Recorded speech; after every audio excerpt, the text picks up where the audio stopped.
पेशंटला त्यांनी अशा घाणेरड्या ठिकाणी, हे बघा इथे किती घाण आहे, अशा ठिकाणी ती इथे आज झोपलेली आहे आणि त्यांचा रिपोर्टची वाट बघताय की आज तरी मला ऍडमिट करून घेतील, उद्या तरी करून घेतील. काय करते शासन, काय करत आहे? अधिकाऱ्यांना नम्रतेची विनंती आहे की अशा गरीब लोकांसाठी तुम्ही नियंत्रण चांगलं ब्लड आणलं, लावलं आणि आता रिपोर्टची वाट पाहिजे. सकाळपासून रिपोर्ट आम्हाला पाठवलं, घाटीतून आम्हाला परत इथे पाठवलं, घाटीवाल्याने पण घेतलं नाही, घाटीतून डबल परत इथे पाठवलं. त्याने सांगितलं ना आता MRI साठी तिकडे पाठवतात. काय MRI ची मशीन इथे का बरं नाहीये? अशा पेशंटला त्या आज महिला आहेत, फक्त महिला आहेत. कॅन्सरग्रस्त रुग्णांसाठी पण खूप मदतीचा हात तुमचा पुढे येत असतो. याबद्दल तुम्ही काय असे परिश्रम घेतले आणि काय काय त्याच्यासाठी मदत करून घेतली सारा सांगा. मी कॅन्सरच्या जे रुग्ण होते त्यांच्यासाठी माझं एक बोलणं आहे की त्यांच्या ज्या काही हॉस्पिटलमध्ये योजना राबवल्या जात आहेत, जे फ्रीमध्ये झालं पाहिजे, जे काही योजना आहेत, तर त्यासाठी माझं बोलणं हे आहे की ठीक आहे, तुम्ही ती योजना राबवली आहे, तर त्याच्यासाठी थोडं पेशंटसाठी थोड्या सोप्या सुविधा केल्या पाहिजे आणि सुविधा अशा असल्या पाहिजे की जेणेकरून जो पेशंट बेडवर आहे त्या पेशंटसाठी ती योजना जागेवर झाली पाहिजे. म्हणजेच थंब रिलेटेड गोष्टी आणि ज्या काही राशन कार्ड बद्दल ज्या गोष्टी आहेत, तर त्याचं पण हॉस्पिटलमध्येच असं ऑफिस असलं पाहिजे आणि तिथे पण एक असे समाज कार्यकर्ते असले पाहिजे की जेणेकरून ह्या अशा समस्या सुटल्या पाहिजे. कारण मी मागच्या आठवड्यामध्ये कॅन्सर हॉस्पिटल इथं मी सर्वे केला. त्या ठिकाणी असं मला आढळण्यात आलं, शुभम अनिल कायस्थ हा मुलगा 22 वर्षाचा आहे आणि त्याच्याकडे कुठल्याच प्रकारचं डॉक्युमेंट नाही आहे. म्हणजे फक्त त्याच्याकडे आहे ना त्याचं आधार कार्ड आहे आणि त्याच्या नातेवाईकांनी त्याला राशन कार्ड देण्यास खूप म्हणजे असं मनाई करून टाकली. त्या लोकांशी मी संपर्क साधला, त्याच्या नातेवाईक लोकांशी, आणि त्यांना सांगितलं की ह्या मुलाला कर्करोग झालेला आहे आणि तुम्ही जे काही राशन कार्ड आहे ज्याच्यामध्ये त्याच्या वडिलांचं नाव आहे असं काहीतरी प्रूफ तुम्ही त्याला प्रोव्हाइड करा.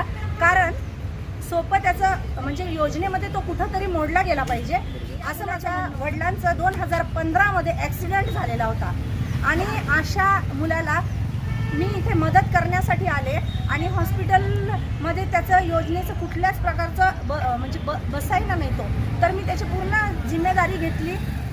त्याच्या शाळेमध्ये फोन केला, त्याच्या वडिलांच्या शाळेमध्ये फोन केला.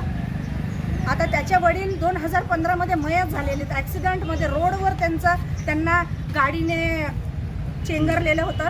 तर त्याबद्दल मग मी विचारणा केली. मी त्याचे डॉक्युमेंट कोर्टामध्ये वकीलपत्र भरून ते जे PMचे डॉक्युमेंट होते ते सगळं काही काढून आज त्याचं जे सर्टिफिकेट बनत आहे तर ते सोप्या पद्धतीने बनत आहे आणि त्याचं नाव आहे शुभम अनिल कायस्थ. तो 22 वर्षाचा आहे आणि त्याच्या पाठीमागे होत असतात रुग्णांशी हेळसांड होत असते. तुम्ही या निमित्ताने एक समाजसेविका म्हणून प्रशासनाला तुम्ही काय सांगू शकता आणि तुमच्या माध्यमातून तुम्ही प्रशासनाचे कसे काम करून घेणार? मला ना असं पेशंटबद्दल खूप आपुलकी आहे आणि मला आहे ना त्यांच्या प्रति खूप आदर आहे. कारण अशा लोकांना कुणीही जवळ करत नाही. तर मला आनंद याचा वाटतो की मी असं समाजाचं कार्य करत आहे. आणि त्याच्यानंतर मी आणखीन एक बोलू इच्छिते की सीलाबाई दगडू गळवटे ह्या होत्या घाटी हॉस्पिटल ह्या ठिकाणी ॲडमिट. तर त्यांचं हे मी अर्ज केला तिथे घाटी हॉस्पिटल ह्या ठिकाणी प्रधानमंत्री आरोग्य योजनेमध्ये मी स्वतः अर्ज केलेला आहे. कारण ही पेशंट पूर्णपणे बेडवर होती, 12 नंबर वॉर्डमध्ये होती आणि त्याच्यानंतर त्यांचं थंब रिलेटेड काही एक काम बनत नव्हतं. तर मी त्यांना विनंती केली आणि मग त्यांनी मला घाटी हॉस्पिटलमध्ये असं अर्ज करायला सांगितलं आणि मी ते अर्ज केला आणि त्यांचं काम झालं आणि त्यांचं कार्डही बनलं आणि त्यांचं ऑपरेशन. च्या माध्यमातून आता हे रुग्णांची तुम्ही सेवा करता, परंतु तुम्ही जर आता समाजसेवेचा आणि राजकारणामध्ये उतरणार तर तुमचा काय अजेंडा काय? प्रभाग क्रमांक 5 ह्या ठिकाणी माझा जन्म झालेला आहे मधून.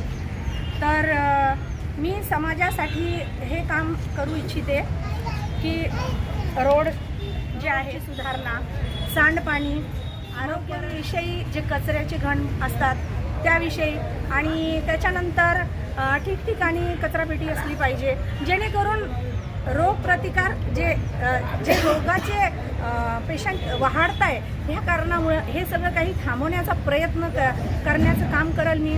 परत मग जे रोडवर लाईट्स आहेत तर नाही आहेत, काही माझ्या भागामध्ये नाही आहेत, तर नक्कीच महानगरपालिका ह्या ठिकाणी मी तो जाऊन प्रश्न नागरिकांचा, माझ्या वार्डाच्या नागरिकांचा प्रश्न सोडवणं हे माझं कर्तव्यच आहे.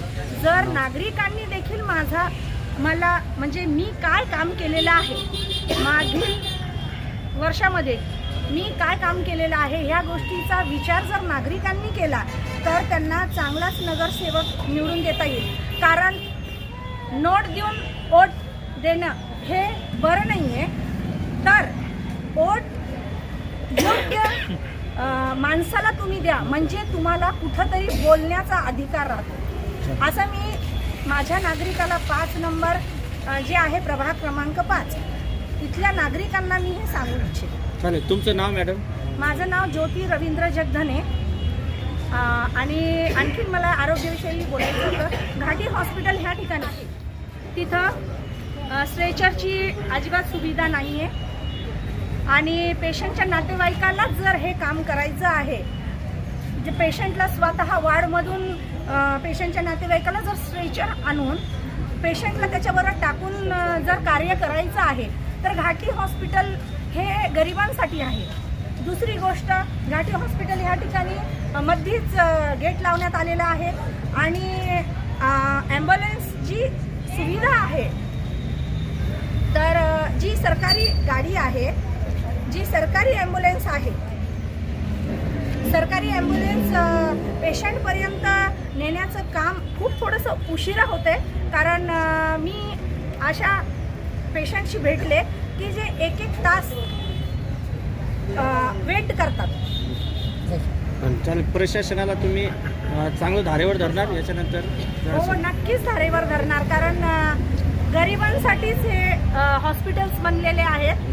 जे काही सरकारी हॉस्पिटल आहे, हे कॅन्सर हॉस्पिटल जे आहे आणि घाटी हॉस्पिटल आहे, हे गरिबांसाठी आहे. तिथे श्रीमंत नाही तर सर्वसाधारण पेशंटला त्यांनी अशा घाणेरड्या ठिकाणी, हे बघा इथे किती घाण आहे, अशा ठिकाणी ती इथे आज झोपलेली आहे आणि त्यांचा रिपोर्टची वाट बघताय की आज तरी मला ॲडमिट करून घेतील, उद्या तरी करून घेतील. काय करते शासन, काय करत आहे?